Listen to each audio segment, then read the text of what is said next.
Morning guys, right, well autumn's here and I figured that'd be a good chance to tidy up a few knives I've got.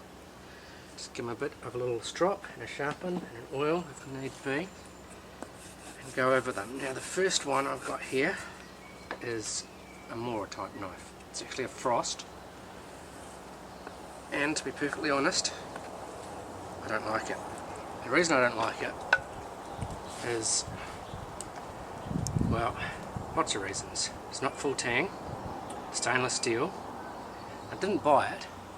I actually dug it out of the ground when I was building a potato patch to plant potatoes in. It lost the tip, it was chipped, had a little bit of staining even though it's stainless steel. All in all, it's quite an ugly little knife. But the fact that it had survived down there meant that I decided to keep it and have a bit of a play with it.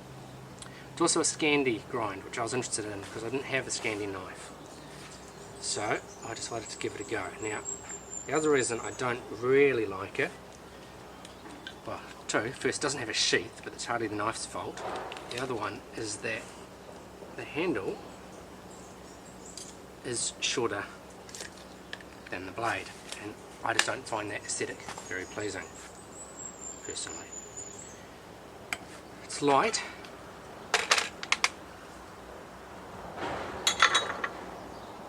.86 grams, and overall length, taking mind that this has got a missing tip, so I don't know how long they're actually supposed to be, is about 22 centimeters, 8.5 inches. Some people love them. This is my only one. I don't have any other Moras. I never bought one, and based on this one, I don't intend to. I just don't like the knife. I was, however, interested in the Scandi grind because I hadn't had one before. So what I did was went out and bought this.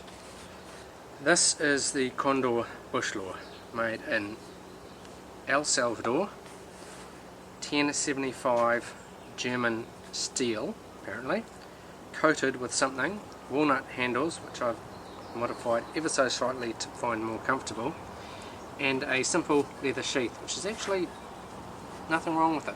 It's not the greatest sheath in the world, but it's leather, holds the knife securely, it's got a belt loop, and it's okay.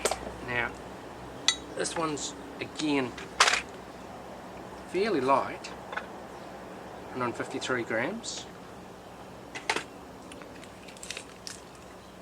The length overall is about 23.5.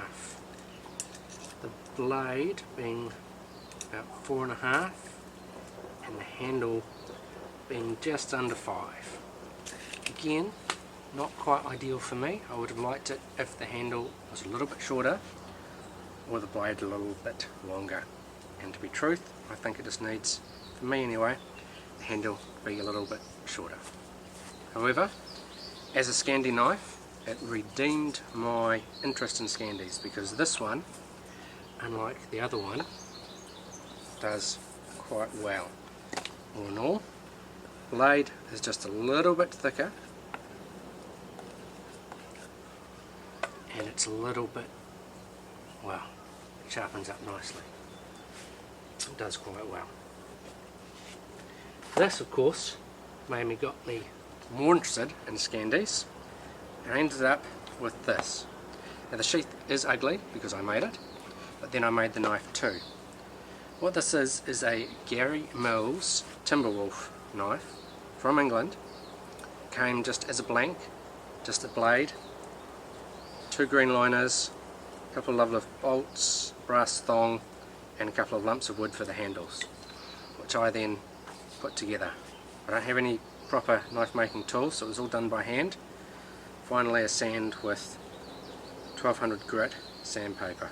Now it's 01 tool steel.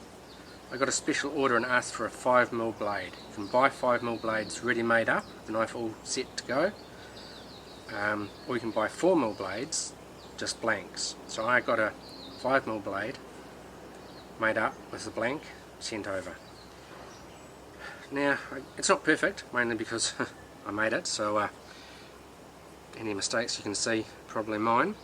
The blade itself is a lot heavier, 280 grams.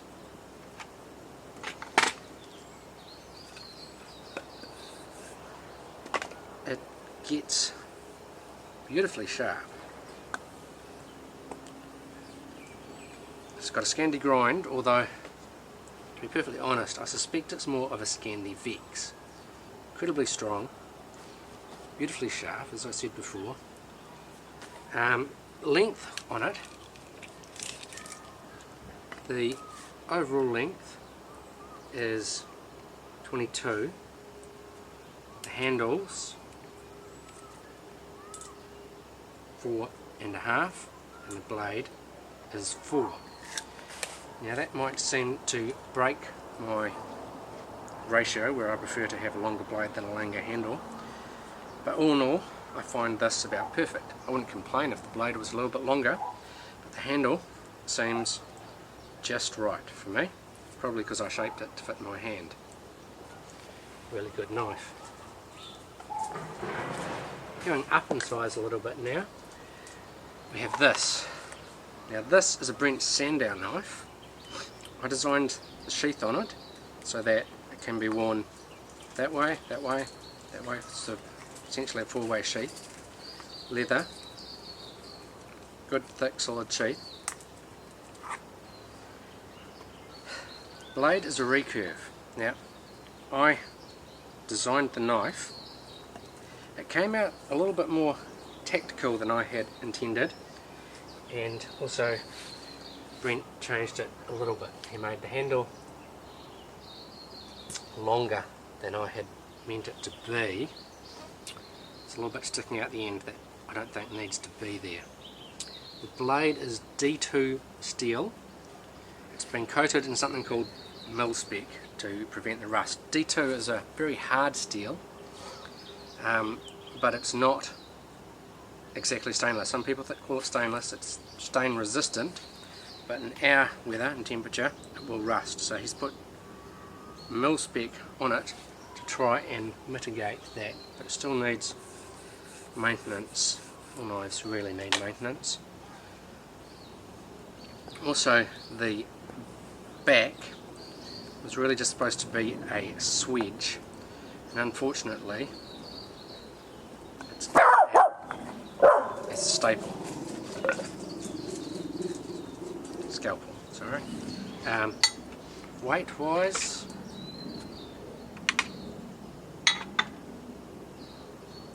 $312 grams, sheath 140 grams. Good blade. The recurve means you get a little bit more length out of it than you would normally.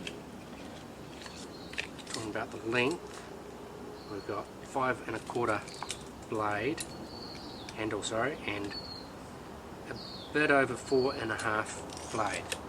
Again, if you'd made it to my specs, it would have been 4 1/2 and 4 1/2, and I think that would have been better. It's a G10 material, screwed together, but what I suspect, just from the balance of it, is that he's skeletonized the tang. It's full tang, but I think these holes drilled in here to reduce the weight. It's also just got a nice touch. It's got a tempered tiller. It's got a reduced width tang, so it's smaller the thinner it goes. Thick, thin. Nice balance, nice knife. Can actually chop with it a little bit if need be. Problem with it, of course, is that the back has been radiused here, which is for your thumb loop and also for helping you position your batten when you go to batten it, and that means that you can't strike any kind of ferro rod off it. Still, good knife, beautiful. Sheath needs a bit of oiling. Next up, what have we got? Okay, you've all seen these bad boys before. This is an ESEE. particular one, under all this, is ESEE5. Came like this, well, not quite so beaten up, but came like this. Orange G10 liners, 1095 steel blade, coated in ESEE goop paint. It's not light at all, by any stretch of the imagination. 466 grams. It's a bit of a beast. Well, not a bit of a beast, it is a beast. The blade, well, it's sort of 5.5 to the handles. The handle comes in at 5, and then there's basically about half an inch of skull crusher glass breaker at the end. About perfect size wise for me as far as I'm concerned. It's thick as, it has jimping on the back of the blade. Interesting with the jimping, it's actually raised above the blade, it's not sunken in like you see on a lot of knives. Traction, 1095 is extremely sharp. I got this knife for a few reasons. First, it was a good price. Second, it was orange, and I really like orange. I didn't have an orange knife. Thirdly, third reason was the ESEE warranty. This knife breaks. Tip gets smashed off, the handle snap breaks, the blade chips, breaks, smashes, whatever. Rust, that's my fault. Send it into ESEE, they replace it. I sell the knife, someone else breaks it, they send it into ESEE, they replace the knife. It's just a brilliant all-round policy. It's got a bow drill divot here, which I intend to give a test. The other thing that I like about this knife is that it's eminently replaceable. I say that in that if I lose it, I can just go to the shops, buy another one. If I lose this, for instance, I've got to go order another blade, build it up. Probably took about 3 months to make that. Took 5 months in a shop to get that. So I can just replace it. Now the other reason I like it is the sheath. Normally I like leather sheaths. This one is Kydex, but it's just a brilliant sheath. That's good, solid, it's got retention bits for your paracord or whatever. It's got this adjustable tensioner for the blade itself. So you put the blade in here, it's easy to come in and out. You just push, and out it comes, push back, and it goes. Close this little screw here, don't know how well you can see that. Here it is, and that is locked in, so it's not going to fall out while you're doing things. Also, this little wee pouch, which I've stuffed full of bits and pieces on the front of it, is an ESEE pouch, and it's designed to mount onto the sheath itself. So I've got ferro rod here, I made one. Pouch has got a bunch of paracord around it, got a little wee torch in here, and here is a little Altoids tin which has got a few bits and pieces. Mounted on the side is an ugly little knife here, which makes up for the one weak point with this blade. Because it's a coated blade, it doesn't strike a ferro rod at all. You can do it on the blade, but not on the back. So this knife here essentially is designed to be the striker for the ferro rod, and also it's very small and very light, and so for any little tasks that this thing is too big for, pretty sure this will do the job for. It's also a beast. I mean, it really is a heavy knife, and you've got to be well, I don't think anyone's going to break it, put it that way.